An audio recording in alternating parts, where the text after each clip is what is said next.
Have you ever felt you don't know, have forgotten who you really are? That you've spent years just adapting to surroundings to make life easier and don't know what's the real you anymore? If so, how did you overcome this? Start reading into existentialism. It will help you realize we are never really this person or that person, but rather, in the words of Sartre, we are always in the process of becoming. This helps do away with the bad faith in finding myself, which so many of us feel we need to do, when in reality we always are in that process. So feeling lost is a state that will always come and go throughout life, just as much as feeling found or grounded will come and go. Heart. I always see it as outgrowing my former self. It's time to improve, find purpose, and move into the next chapter. This often happens once I have finished a major step in life, like graduating college, getting my first job, buying and improving my house to my satisfaction, etc.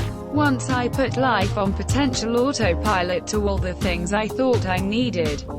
I need something else to be a mission. Journey might not be the answer you're looking for. It seems that when I'm alone with my thoughts at night, I can't help but come back to who I am, no matter what facade I put on during the day. This keeps me from forgetting for weeks at a time, let alone years. And I think it is actually a healthy habit so that I don't lose touch with myself. There's probably no real you that exists across time.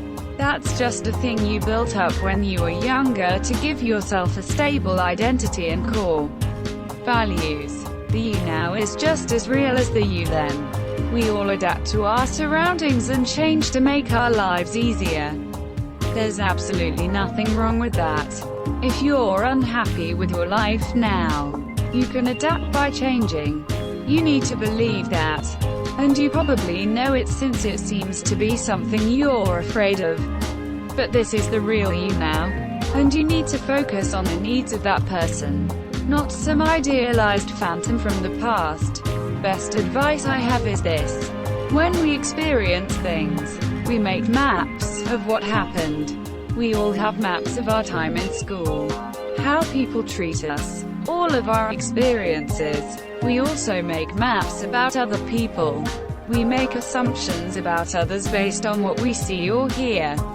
We get maps from others about us too, especially friends and parents. What they tell us we are, what we think they see when they look at us, what we think they think about us, etc., etc., etc. People tend to focus on maps and label themselves, pigeonhole themselves into roles and what they think they should do, feel, or be based on the maps that they have. You are not a map. You are a 3D terrain of whatever beautiful biome you want to be. Don't stare at a map all day and forget to look up at what it really is. I immigrated to the States from Europe and got lost. Now my memories of my life in Germany are fading, but I remember being so much happier with my job and hobbies and friends and only crying once or twice a year when something really sad happened, while now I cry once a week. I am thinking about going back. Live alone. It forces you to decide what you like to eat, how you want to eat, how you spend your downtime. It forces you to define who you are. Sometimes that's a fast food eating couch potato, but eventually that gets boring. Then is when you begin experimenting with other things. Cooking, going out, asking yourself, what do I want to do? When you learn who you are, you become confident. I majored in film in college, and it wasn't until my senior year that I realized I hated the work culture of the industry and didn't want to do it. Film had been my whole life since I was like 13, and I had kind of an existential crisis. I ended up finishing the degree I didn't want because I was so close.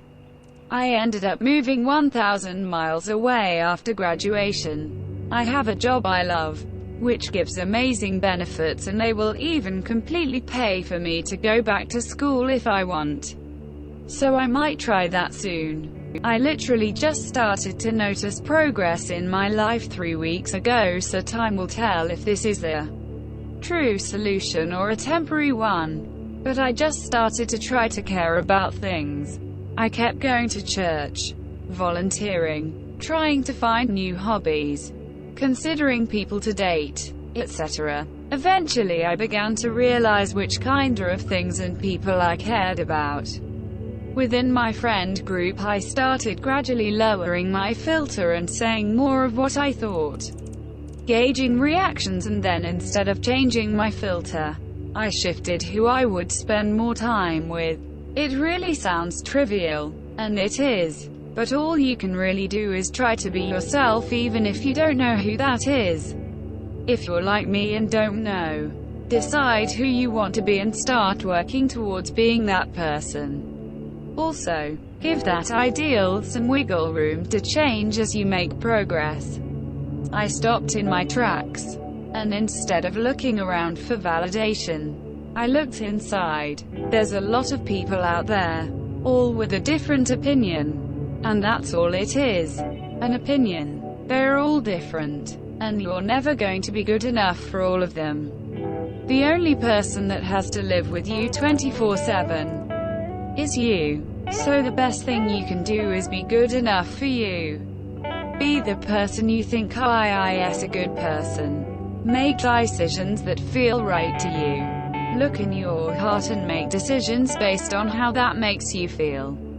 At the end of the day, when life is over, you will do the dying. Nobody is going to die for you. So you might as well be the one that does the living too. So I just stopped looking at other people's opinions, and started finding the answers in my own heart, doing things that didn't make me a bit uncomfortable, just to make others accept me. You weren't put on this earth to be like others. You were put here so you could be you. Find who you are. It's a lifelong journey, and I've found more of myself than I could ever hope for. I'm confident enough now that I don't care too much about what others think of the choices I make, since they're not the ones who have to live with the aftermath of those choices. I am. On top of that, if you behave a certain way, make certain choices, based on what others want, but not really what you want, you'll attract more people who like those choices. More people who agree with the choices you didn't even agree with yourself. If you make the choices you want to make, do things your way, you'll attract more people who are like you, and you'll feel much better. This world is never going to become a better place if nobody is willing to stand out, if nobody is willing to change, if nobody is willing to be different regardless of the opinion of others. This is the end of my novel. Thank you for your patience. I've actually felt like my younger self didn't know who I was. I was shy AF. Still am at bars and in terms of dating, but never one to try and be outgoing with friends or start conversations or anything. Now I've danced in front of hundreds of people and announced on a microphone. I check dozens of people in at a hotel a day, so I'm always talking to someone new and do my best to make everyone smile. Just start caring about making yourself laugh instead of making others think you're cool or whatever. Don't be afraid to let out your inner dread wolf. My friend, I had this feeling for all my life after puberty. There were these high ideals that I always maintained and couldn't live up to them. Mostly because they were about saving the world and unattainable things like that. I spent an absurd amount of my teenage years studying philosophy and religion rather than dealing with teenage social issues like my peers. Ever since I was a kid, I had this goofy side though. When I wasn't pulling my hair out reading about semiotics, I would write silly stories to make people laugh. When I went to college, things changed. I began exhibiting some really dangerous behavior patterns, especially for someone with a huge conscience like myself. The line between my public and private life got larger. I began feeling I could no wrong. I don't really want to list some of the things I did here because of shame. But suffice it to say, you would have all hated college me. I'm going to skip to the end and just say this all got worse until I woke up one day and all my lightheartedness was gone. I was working a high-paying, meaningless job. I cheated on everyone I dated and thrown away every romantic relationship, some very painfully. My life had become all about money, sex, and status. The biggest epiphany of my life was realizing two things. 1. Everyone goes through some form of this. We all try on different faces. If we find one that doesn't fit, we still tend to cling to it so that we don't have to change our current comfort level. This phase is normal and human. 2. I was bipolar, manic. My post-puberty life was punctuated by periods of unbelievable energy and increasingly risky behavior. It put me on top. There were years where I had fans. I got up on stage and gave speeches and made people laugh and was the center of attention. And later it landed me in jail because the center cannot hold. But with that diagnosis I finally was able to figure out my history and why I could never live up to those ideals. Because grandiosity is a textbook manic symptom too. These days I don't push myself to do any more than love my family and enjoy the little things. I've lived more than most people do in a lifetime. I deserve a rest, at least for a little while. Sorry this is so long. The answer is that the normal cycle is to lose yourself for a little while and then find yourself again. Everyone has an existential crisis to some degree. You have to trust that this is normal and your real self is always there waiting for your return. How you return, that will be unique. A death in the family, jail, overdose, failed relationship, financial loss, you name it, something has to touch you deeply and it will happen. In the natural course of things we all take a big hit sooner or later. I don't like to generalize, but the 20s are a time when people tend to drift away from themselves. After that it's really anyone's guess when you'll come back. But since you're asking this question, I say it will be sooner than later for you. When one is so lost, so down the rabbit hole, surrounded by a fluid and dangerous environment, things stripped away and reconstructed in response to others. How can one tell what is real at all, let alone what is really you?